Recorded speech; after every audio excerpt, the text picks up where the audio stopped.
Dragi moji, finale druge sezone serije Daleki grad sve je bliže, a nakon novih najava, komentara i kratkog sadržaja epizode, sada je već jasno da nas ne čeka obična završnica.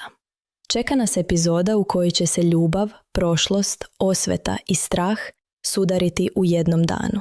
Danu koji je trebao biti najsretniji za Eliju i Džihana. Danu njihovog vjenčanja. Ali, kako to obično biva u Dalekom gradu, kada sreća konačno pokuca na vrata, iza nje često dolazi oluja. A ova oluja bi mogla promijeniti sve. Na početku najave vidimo ono što su fanovi dugo čekali.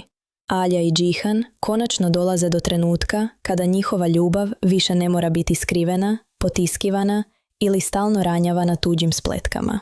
Alja izgovara rečenicu koja pogađa pravo u srce. Još od djetinjstva željela je da negdje pripada. I tu je zapravo cijela suština njene priče. Alja nije samo žena koja je zavoljela Džihana. Ona je žena koja je cijeli život tražila dom. Tražila je porodicu. Tražila je sigurnost. Tražila je mjesto gdje neće biti stranac.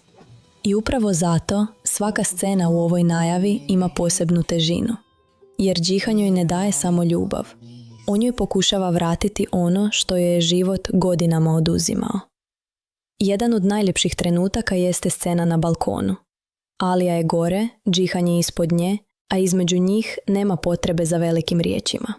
Po onome što se vidi u analizi, Alija mu govori da ga voli, a Džihan joj odgovara gestom, rukom na srcu. To je ona tiha, ali jaka ljubav. Ljubav koja ne mora vikati da bi bila istinita. Dovoljan je pogled, dovoljan je osmijeh. Dovoljan je jedan pokret da se vidi koliko su njih dvoje povezani.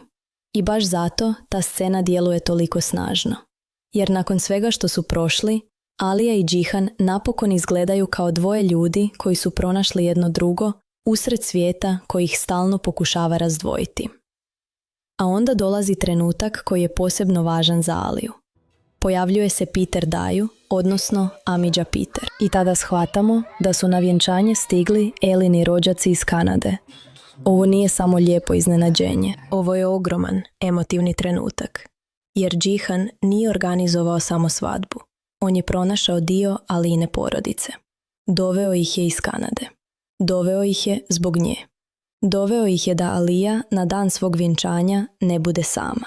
I to je možda jedan od najljepših dokaza Džihanove ljubavi. Jer on zna šta Aliju najviše boli. Zna da je cijeli život nosila prazninu. Zna da je često osjećala da nikome ne pripada. I sada, pred njen najvažniji dan, on joj pokušava reći: nisi sama. Imaš porodicu, imaš dom, imaš mene. Zatim vidimo Aliju i Džihana na mezaru Aline majke.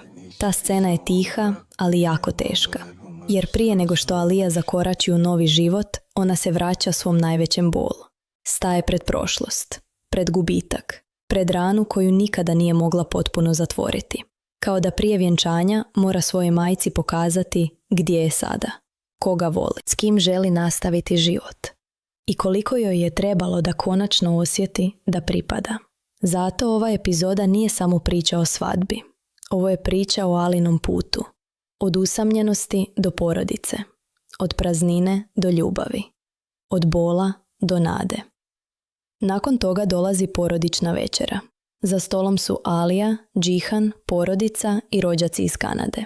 Sve izgleda toplo, mirno i puno emocija. Alija sjedi među ljudima koji su došli zbog nje. I tu se vidi ono što je oduvijek željela. Ne raskoš, ne moć, ne titulu, nego običan osjećaj da nije sama. Da ima s kim sjesti za isti sto. Da ima kome pripadati. Da ima porodicu koja je ne gleda kao tuđinku. I upravo zato njene riječi o praznini djeluju još jače. Alija govori o praznini koju je dugo nosila u sebi. O mjestu koje ništa nije moglo ispuniti. A onda kaže da je Džihan ispunio tu prazninu. To nije samo ljubavna rečenica. To je priznanje da je Džihan za Aliju postao dom. Mjesto mira. Mjesto gdje njena duša konačno može odahnuti. Ali onda dolazi i Džihanov odgovor. Kada Alija govori kao da je ona ta koja je sretna što ga ima, Džihan joj daje do znanja da je zapravo on taj koji je sretan. I tu se vidi najljepša stvar u njihovoj vezi. Alija misli da je Džihan spasio nju. Džihan misli da je Alija spasila njega. Njih dvoje su jedno drugom popunili ono što je dugo bilo prazno. I baš zato njihova ljubav nije obična. Ona nije samo romansa. Ona je rana koja se liječi. Ona je dom koji se gradi. Ona je nada koja se vraća nakon previše bola. Zatim dolazi scena koju su mnogi fanovi najviše čekali. Veče kane. Alija se pojavljuje u tradicionalnoj odjeći, emotivna, lijepa i sretna. Oko nje je porodica, atmosfera je svečana, a sve izgleda kao trenutak koji je dugo bio uskraćen. Džihan dolazi uz bubnjeve. Njegov ulazak izgleda snažno, gotovo filmski. On ne dolazi samo kao mladoženja. On dolazi kao čovjek koji je konačno siguran u ono što želi. Dolazi po Aliju, po ženu koju voli, po ženu koju je izabrao. I u tim scenama se vidi sreća koju smo dugo čekali. Ali baš zato nas sve više hvata strah. Jer daleki grad nam je mnogo puta pokazao da najljepši trenuci često dolaze tik prije najvećeg bola. A onda se atmosfera mijenja. Sada kad govori Džihanu da ne žuri, ali Džihan joj odgovara da će žuriti. Kratka rečenica, ali ogromno značenje. Sada kad opet pokušava zaustaviti tog događaja, pokušava kontrolisati, pokušava usporiti ono što se ne može zaustaviti. Ali Džihan ovaj put ne želi čekati, ne želi odgađati, ne želi dozvoliti da mu drugi ponovo kroje sudbinu. On želi Aliju i želi je sada. Međutim, sreća Alije i Džihana pokreće one kojima ta sreća smeta. U kratkom sadržaju epizode jasno se kaže da se konak prvi put nakon dugo vremena puni slatkim iščekivanjem. Alija i Džihan se spremaju okruniti svoju ljubav veličanstvenim vjenčanjem. Ali sjene prošlosti ne žele dozvoliti da ta sreća potraje. I tu u prvi plan izlazi Boran. Boran drži Merijeminu najveću tajnu kao oružje, kao polugu, kao sredstvo ucjene. I upravo tom tajnom počinje miješati karte. On ne dolazi samo da posmatra. On dolazi da pokvari, da zaprijeti, da razori ono što Alija i Džihan pokušavaju izgraditi. Merijem je, prema kratkom sadržaju, dovedena na rub odluke iz koje možda nema povratka.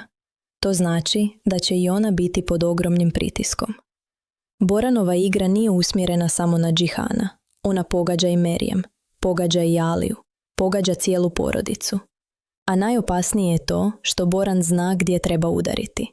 On zna da Aliju najviše boli ono što se tiče Deniza. Zna da je ona spremna povući se, žrtvovati se i nestati ako pomisli da tako štiti svoje dijete. I zato je Alija u finalu stavljena pred najteži izbor. Između budućnosti muškarca kojeg voli i rane u svom srcu. Između ljubavi i zaštite. Između Džihana i sigurnosti svog djeteta. I tu dolazimo do jedne od najvećih teorija pred finale. Hoće li Alija otići? I ako ode, hoće li otići sama ili sa Denizom? U najavama se spominje scena aerodroma. Vidimo Aliju kako sama hoda prema pisti. Deniza nema u kadru. Ali to ne mora značiti da Deniz nije s njom. To može biti kratak kadar, može biti san, može biti Džihanova noćna mora, može biti Alina zamišljena budućnost. Ali može biti i stvarna odluka. Jer nakon svega što je prošla, Alija možda zaista pomisli da je odlazak jedini način da zaštiti sebe i sina. I ako do toga dođe, teško je kriviti Aliju. Jer ona nije žena koja bježi od ljubavi. Ona je žena koja pokušava spasiti ono najvažnije. A Deniz je njen život, njena borba, njena najveća rana i najveća snaga. Alija je zbog Deniza izdržala sve. Zbog njega se borila. Zbog njega je stajala pred opasnošću. Zbog njega je podnosila bol. I zato je gotovo nemoguće zamisliti da bi otišla bez njega. Ako Alija ode, najlogičnije je da ode s Denizom. Ne zato što ne voli Džihana, nego zato što ga voli, ali u tom trenutku možda vjeruje da ljubav nije dovoljna da zaštiti dijete od mraka oko albora porodice. I upravo tu je najveća tragedija. Alija voli Džihana, ne površno, ne prolazno. Ona ga voli kao svoj mir, kao svoj svijet. kao čovjeka koji je popunio prazninu u njoj. Ali život u Mardinu, u Midjatu, oko konaka i porodičnih ratova postao je pretežak, preopasan, prepun prijetnji. Alija je skoro izgubila majku, skoro je izgubila Deniza, skoro je izgubila Džihana. I sada, ako odluči otići, to ne znači da je prestala voljeti. To znači da je kao majka došla do granice. A majka koja želi sigurnost za svoje dijete nije sebična. Ona je ranjena, uplašena, ali i hrabra. Naravno, ako Alija ode, Džihan će biti slomljen. To bi za njega bila rana koju neće lako preboljeti. Jer Džihan ne gubi samo ženu koju voli. On gubi dom koji je pronašao u njoj, gubi Aliju, gubi Deniza, gubi ono što ga je držalo iznad svih porodičnih otrova. Ali možda upravo taj gubitak bude trenutak u kojem Džihan konačno shvati sve. Koliko je Alija trpjela, koliko je pritiska nosila sama, koliko je puta šutjela da bi zaštitila one koje voli. I možda će 3. sezona početi ne iz kraja, nego iz potrage. Potrage za istinom, potrage za oprostom, potrage za ponovnim susretom. Jer koliko god finale bilo teško, ova priča nikada nije građena samo na razdvajanju. Srce dalekog grada nisu spletke, nisu Merjemine tajne, nisu Boranove prijetnje, nisu Sadakatine igre, nisu porodični ratovi koji stalno gutaju nevine. Srce ove priče su Alija, Džihan i Deniz. Alija i Džihan su ljubav, Deniz je veza koja ih zauvek spaja. I zato, čak i ako dođe do razdvajanja, to ne mora biti kraj. Možda je to samo bolni put do novog početka. Zamislite 3. sezonu. Džihan nakon svega ostavlja iza sebe moć Albora porodice. Ostavlja pritisak, ostavlja titule, ostavlja beskrajne ratove. I odlazi da pronađe ženu koju voli. Ne kao Albor Aga, ne kao čovjek od kojeg svi nešto očekuju, nego kao Džihan, muškarac čije srce pripada Ali. Zamislite scenu u Istanbulu. Nakon mjeseci razdvojenosti, Džihan pronalazi Aliju i Deniza. Deniz mu trči u zagrljaj. Alija stoji po strani, pokušava ostati jaka, ali joj se oči pune suzama. A Džihan je gleda kao čovjek koji je konačno pronašao svoj dom nakon što ga je izgubio. To bi bio trenutak za pamćenje, jer koliko god daleko otišli jedno od drugog, srca Alije i Džihana uvijek se vraćaju na isto mjesto. Jedno drugom. Ali prije 3. sezone moramo preživjeti finale. A finale, prema kratkom sadržaju, neće ostati samo na suzama i rastancima.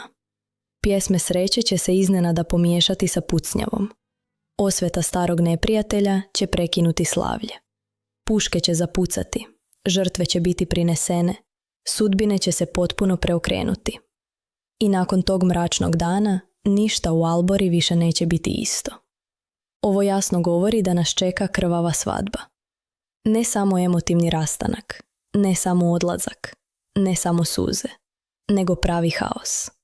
Napad, pucnjava, žrtve i odluke koje će promijeniti cijeli tok serije. Jedna teorija kaže da bi Feaz mogao uspjeti pobjeći iz ruku policije i organizovati napad. Njegova obsesija da naplati račun Džihanu mogla bi kulminirati baš na dan vjenčanja. Ako je to tačno, onda se sreća na trgu pretvara u zamku. Svi su okupljeni, porodica je tu, Alija je tu, Džihan je tu, Kaja, Sadakat, Nare i Šahin su blizu. I baš tada dolazi napad. U toj teoriji, kada se čini da je opasnost zaustavljena, Feaz pokušava ubiti Džihana, a Šahin se baca ispred njega. Ako se ovo zaista dogodi, onda bi Šahin mogao postati žrtva koja spašava brata. I to bi objasnilo zašto je scena sa Nare i Šahinom toliko emotivna. Njegove riječi da će je čekati do kraja života tada bi zvučale kao oproštaj. Ali ovo ipak ostaje teorija. Ne smijemo to predstaviti kao sigurnu istinu. Ono što je sigurno jeste da najava i opis finala nose osjećaj velikog gubitka. Druga teorija kaže da bi prije napada moglo doći do udara na Alino auto. Ako se to poveže sa scenom aerodroma, onda postoji mogućnost da aerodrom nije stvarni odlazak, nego Alina zamišljena slika života koji je mogla imati da je napustila daleki grad. Možda je to san, možda vizija, možda trenutak između života i smrti. Možda Alija, povrijeđena i slomljena, zamišlja kako bi izgledalo da je otišla. Ali činjenica da u toj slici stoji sama, bez Deniza, mogla bi biti ono što je vraća. Jer Alija ne može otići bez svog sina. Ne može odustati od Deniza. Ne može odustati od života u kojem postoje njena dva Džihana. Džihan kojeg voli i Deniz koji je dio njenog srca. U svemu ovome posebno se ističe Zerin. Njena rečenica Demiru, bit ću tvoja žena Demire, zvuči kao dio nekog plana. Ne zvuči kao ljubav, ne zvuči kao sreća. Zvuči kao odluka donesena iz pritiska, inata ili žrtve. Jedna teorija kaže da Zerin možda pokušava zaustaviti Demira tako što će mu se približiti. Ona ga poznaje, zna njegovu obsesiju, zna koliko daleko može ići i možda vjeruje da ga može zaustaviti jedino ako mu priđe dovoljno blizu. Ako je to njen plan, onda Zerin ne ulazi u ovu priču kao slaba osoba, nego kao neko ko pokušava spriječiti veće zlo. Ali naravno, takvi planovi u dalekom gradu rijetko prođu bez posljedica. Sadakat je također važan dio ove oluje. Ona gubi kontrolu. Vjenčanje se približava, Džihan ne želi stati. Alija je sve bliže tome da postane njegova žena. I sve ono što je Sadakat pokušavala kontrolisati, počinje joj izmicati iz ruku. Ali Sadakat nikada ne ostaje mirna kada gubi moć. Zato se može očekivati da će i ona pokušati uticati na Aliju, posebno ako se pojavi opasnost za Deniza. Jer Sadakat zna gdje je Alija najslabija. Zna da je Deniz njena najveća ljubav. I zna da bi Alija zbog njega uradila sve. Čak i otišla. Čak i slomila Džihanovo srce. Čak i svoje. I sada dolazimo do najtežeg dijela. Alin izbor. Prema kratkom sadržaju, Alija je zarobljena između budućnosti muškarca kojeg voli i rane u svom srcu. Ona pokreće vlastitu apokalipsu kako bi zaštitila svoju veliku ljubav. Ovo je izuzetno važna rečenica. Jer znači da Alija neće samo biti žrtva događaja. Ona će donijeti odluku. Tešku, bolnu, možda pogrešno shvaćenu. Ali odluku iz ljubavi. Možda će otići. Možda će pokušati skloniti Deniza. Možda će se povući da zaštiti Džihana. Možda će misliti da, ako ostane, svi koje voli mogu stradati. I tada njen odlazak ne bi bio izdaja. Bio bi žrtva. Zato, ako se finale završi razdvajanjem Alije i Džihana, to ne treba gledati kao kraj njihove ljubavi. Naprotiv, možda će upravo to pokazati koliko je ta ljubav jaka. Jer ponekad u turskim dramama najveća ljubav nije ona koja ostane bez prepreka, nego ona koja preživi i kad je život razdvoji. Alija i Džihan su već dokazali da njihova veza nije obična. Bilo je laži, bilo je prijetnji, bilo je starih rana. Bilo je porodice koja ih nije puštala da dišu. Ali oni su se uvijek vraćali jedno drugom. I zato 3. sezona može biti sezona istine. Sezona u kojoj Džihan konačno sazna sve. Sezona u kojoj Alija prestaje sama nositi bol. Sezona u kojoj Deniz postaje most, a ne razlog za razdvajanje. Sezona u kojoj ljubav više ne moli za dozvolu. Na kraju, šta možemo očekivati od finala?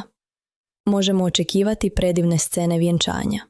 Možemo očekivati veće kane koje će rasplakati publiku. Možemo očekivati Aliju koja konačno osjeća da pripada. Možemo očekivati Džihana koji je spreman izabrati ljubav uprkos svima. Ali možemo očekivati i Boranovu prijetnju, Merijeminu tajnu, Zerininu opasnu igru, Sadakatinu nemoć i bijes, Fejazovu moguću osvetu, pucnjavu, žrtve, Alin vrisak i možda odluku koja će nas sve ostaviti bez daha do 3. sezone. Dragi moji, ovo finale neće biti samo završetak jedne sezone. Biće početak nove rane, ali možda i početak najvažnijeg puta za Aliju, Džihana i Deniza. Jer njihova priča nije završena. Ako Alija ode, to ne znači da je ljubav nestala. Ako Džihan ostane slomljen, to ne znači da je izgubio zauvijek. Ako ih sudbina razdvoji, možda ih samo priprema za jači povratak. Jer Alija, Džihan i Deniz nisu obična porodica. Oni su srce ove serije.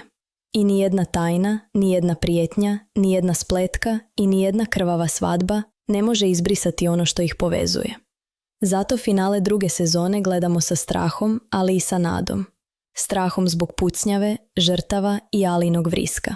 Ali nadom da ovo nije kraj. Nadom da 3. sezona donosi istinu. Nadom da će Džihan pronaći Aliju. Nadom da će Deniz ponovo spojiti ono što su drugi pokušali slomiti. I nadom da najsretnije poglavlje Alije, Džihana i Deniza tek dolazi. Jer ponekad razdvajanje nije kraj ljubavi. Ponekad je samo bolni put do ponovnog susreta.